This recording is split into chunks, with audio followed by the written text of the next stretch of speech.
அவர் பிறப்பால் எந்த மதத்தை சேர்ந்தவர், அவங்க தாய் தகப்பனார் எந்த மதத்தை பின்பற்றினார்கள்? இதுதான் என்னுடைய கேள்வி. நபிகள் நாயகம் அவர்கள் 30 வயசுக்கு மேலதான் இந்த மார்க்கத்தை சொன்னாங்கன்னு சொல்றாங்க. அதுக்கு முந்தைய அவருடைய இளமை பருவம்லாம் எப்படி இருந்துச்சு அப்படின்னு கேட்கிறாரு. 30 வயசுக்கு பிறகு அவங்க சொல்லல, 40 வயசுக்கு பிறகு சொன்னார்கள். நபிகள் நாயகம் அவர்கள் பிறந்ததில் இருந்து 40வது வயசு வரைக்கும் எந்த ஒரு இயக்கமும் கட்டவில்லை, எந்த ஒரு கொள்கை பிரச்சாரமும் செய்ததில்லை, எந்த ஒரு ஆன்மீக ரீதியான ஒரு வழிகாட்டலும் மக்களுக்கு செய்ததில்லை. அவங்க ஒரு வியாபாரியா இருந்தாங்க. அவர்கள் பிறந்ததில் அனாதையா இருந்தாங்க. சின்ன வயசுல ஆடு மேய்ச்சாங்க, தாயை தந்தை இழந்தாங்க, பாட்டனார் அரவணைப்புல வளர்ந்தாங்க. அவர் இறந்து போன பிறகு பெரிய தகப்பனாருடைய அரவணைப்புல வளர்ந்தாங்க. அதுக்கப்புறம் அவரோட சேர்ந்து சிரியாவுக்கு பல நாடுகளுக்கு வியாபாரத்துக்காக வேண்டி ஒட்டகத்துல சரக்கு ஏற்றிக்கிட்டு போய் அங்க போய் வித்துட்டு வர்றது. 40 வயசு வரைக்கும் வணிகரா இருந்தாங்க. 40வது வயசுல அந்த ஊருலயே பெரிய பணக்காரர் அவங்க தான். நபிகள் நாயகம் அவர்கள் இந்த ஆன்மீக வழியை சொல்லக்கூடிய நேரத்தில் சோத்துக்கு இல்லாம கஷ்டப்பட்டு உண்டாங்க. சில பேர் அதுக்கு உண்டாக்குவாங்க. ஒரு இயக்கம் கட்டுறது எதுக்கு? சோத்துக்கு இல்லைன்னு ஏதாவது ஒரு அமைப்பு ஆரம்பிச்சிட வேண்டியது. 10 பேர் சேருவான், உண்டியில ஏந்தி கையை வசூல் பண்ணி சாப்பிடுறது. நபிகள் நாயகம் எப்படின்னு கேட்டா 40வது வயசில் அவர்கள் பெரிய செல்வந்தர், ஊரில் பெரிய பணக்காரர் யாருன்னு கேட்டா அவர் தான். அவ்வளவு செல்வம் வந்திருக்கிற நேரத்தில் தான் அவருக்கு ஒரு வெற்றிடம் ஏற்படுகிறது. என்ன இது மாதிரி கல்ல வணங்குறாங்களே, பல கடவுளை வணங்குறாங்களே, ஒரு இறைவன் தானே இருக்க முடியும், இவங்க செய்யறது கூட தப்பு தப்பா இருக்குது. காபாங்கிற ஆலயம் இருந்துச்சு, நிர்வாணமா சுத்தி சுத்தி வருவாங்க. இப்படிலாம் பண்ற நிர்வாணமா நிக்கிறாங்களே, ஒரு தண்ணி அடிக்கிறாங்களே இப்படின்னு வெறும் வருத்தப்பட்டு என்ன செய்யறாங்கன்னா, ஹிராண்டு ஒரு மலை குகை இருக்கிறது மக்காவுக்கு பக்கத்துல. அந்த ஹிராங்கிற குகையில போய் தனிமையா இருக்க ஆரம்பிச்சிட்டாங்க. 40வது வயசுல இந்த வியாபாரங்க வாரத்தெல்லாம் விட்டுவிட்டு தனிமையா போய் இருக்க ஆரம்பிச்சிட்டாங்க. தனிமையா இருக்கிற நேரத்துல தான் தேவதூதன் சொல்லி வானவர் வந்து, நீ பிரச்சாரம் பண்ணு, ஒரு கடவுள் கொள்கை மக்களுக்கு சொல்லு, முதல்ல சொந்தக்காரங்களுக்கு சொல்லு, அப்புறம் ஊருக்கு சொல்லுன்னு கட்டளை பிறப்பிச்ச பிறகு அதை நபிகள் நாயகம் சொன்னாங்க என்று எங்களுடைய நம்பிக்கை, இஸ்லாமிய நம்பிக்கை. இந்த 40 வயசு வரைக்கும் எப்படி வாழ்ந்தாங்க என்று கேட்டால், இதுக்கு நல்ல விளைவிக்கணும். ஒரு மனிதன் எப்ப வரலாறு எழுதப்படுவான் தெரியுமா? அவன் கவனிக்கப்படும் பொழுதுதான் அவனுடைய வரலாறு எழுதப்படும். நான் சின்ன பிள்ளையா இருக்கும் என்னுடைய வரலாறு என்ன யாரு கவனிப்பா? எத்தனையோ குழந்தைகள், நான் ஒரு குழந்தை, அப்படித்தானே வரேன். இப்ப கருணாநிதி முதலமைச்சரா இருந்தாரு, அவர் கை குழந்தை இருக்கும் என்ன நடந்துச்சு யாரும் கண்டுக்க மாட்டாங்க. எத்தனையோ கை குழந்தை இருக்குது, இதெல்லாம் ரெக்கார்டா எழுதி வச்சிருக்க போறோம் இருக்காது.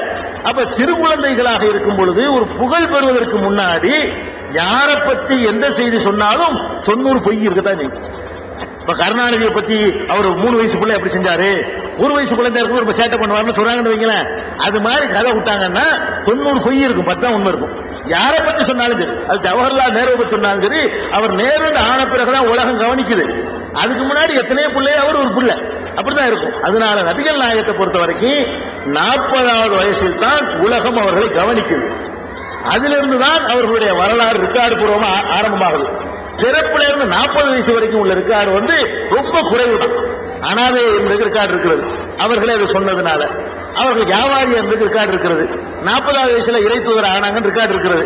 இந்த அளவுக்கு தான் ரெக்கார்டு இருக்கே தவிர ஒரே ஒரு ரெக்கார்டு இருக்கிறது. என்ன ரெக்கார்டு இருக்குன்னு கேட்டா, நபிகள் நாயகம் மக்களுக்கு சொல்றாங்க, சொல்ல வேண்டும் என்று குர்ஆன் கட்டளை இருக்கிறது. எப்படி கட்டளை இருக்குன்னு கேட்டா, முகமதே நீ போய் மக்கள்கிட்ட கேளு. குர்ஆன்ல உள்ள வாசகம் எப்படி கேட்கணுமா? ஏப்பா நான் அல்லாஹ்வுடைய தூதர்னு சொல்றேனே, என்னை நம்ப மறுக்கிறீங்களே, 40 வருஷ காலம் நான் உங்களோட வாழ்ந்திருக்கா இல்லையா? என்னுடைய கடந்த கால வாழ்க்கையை பார்த்தீங்களா இல்லையா? அப்படி இருந்துமா என்னை நம்ப மறுக்கிறீர்கள் அப்படின்னு கேளுங்க. என்னுடைய கடந்த கால வாழ்க்கையில எந்த கரப்ஷனும் இல்லைன்னு அர்த்தம். இப்படி எந்த மனுஷனும் சொல்ல முடியாது. நம்ம நாட்டில் கூட ஒரு பழமொழி சொல்லுவாங்க. என்ன பழமொழி? நதி மூலமும் ரிஷி மூலமும் பார்க்க கூடாதுபாங்க. 2 விஷயத்துக்கு மூலம் பார்க்க கூடாது. நதி வருது, இது எங்க இருந்து வருது என்னன்னு பாத்தீங்கன்னா, பண்டி பலாயெல்லாம் கரைச்சிக்கிட்டு வரும், மலத்தை எல்லாம் கரைச்சிக்கிட்டு வரும். வந்த குளிச்சுட்டு போவியா, இதுல என்னென்ன கலந்து இருக்குது, எங்க இருந்து வருது, எதுல எல்லாம் இதெல்லாம் நதிக்கு மூலம் பார்க்க கூடாது. நதியில போய் இறங்கி குளிச்சுட்டு போகணுமே தவிர அதுல ஆராய்ச்சி பண்ணுனா ஒண்ணுமே உருப்படாது. அதே மாதிரி ரிஷி இருக்கார், ரிஷி மகான், மகானுக்கு மூலம் பார்க்க கூடாது. மகான் இப்ப உள்ளதை பேசுறா, முந்தி உள்ளதுக்கு பாக்குற அவர் பல மாதிரி இருந்திருப்பாரு. இப்படித்தான் சொல்றாங்க எல்லாருமே. நதி மூலம் பார்க்காத, ரிஷி மூலம் பார்க்காது. முகமது நபி சொன்னாரு, என்னுடைய ரிஷி மூலத்தை பாடுறாங்க. 40 வருஷம் உன்னால வாழ்ந்திருக்கிற, ஏமாத்திருக்கனா, மோசடி செஞ்சிருக்கனா, வாரி வாரி வழங்காம இருந்திருக்கனா, உன்னை கையேந்தி கேட்டிருக்கிறேனா, புகழ விரும்பி இருக்கிறேனா, புகழை கையை பிடிச்சி இருக்கிறேனா, அவதூறு சொல்லி இருக்கிறேனா? 40 வருஷம் உங்களோட எந்த மனுஷனும் சொந்த ஊர்ல போய் இப்படி சொல்ல முடியாது.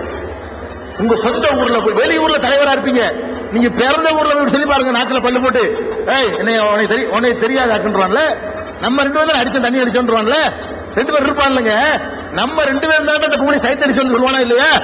என் ஊர்ல போய் உங்க ஊர்ல போய் இதை பேச இயலுமா? யாரு? எந்த மனுஷனுக்கு முடியாது. குர்ஆன் சொல்லுகிறது, முகமதே நீ சவால் விடு. எந்த மக்களுக்கு? சொந்த ஊர்க்கார மக்களுக்கு சவால் விட சொல்றான் அல்லாஹ் குர்ஆன்ல. நான் உங்களோடு ஃபக்கத் லபிஸ்து ஃபீக்கும் உம்ரம் மின் கப்லிஹி அஃபலா தஅகிலூன், பல வருடங்கள் உங்களோடு வாழ்ந்திருக்கிறேனே, அதை பார்த்து நீங்கள் சிந்திக்க மாட்டீர்களா? ஒரு பொய் சொன்னேனா? 40 வருஷ காலத்துல ஒரு விளையாட்டுக்கு ஒரு பொய் சொல்லி என்னை கண்டீர்களா?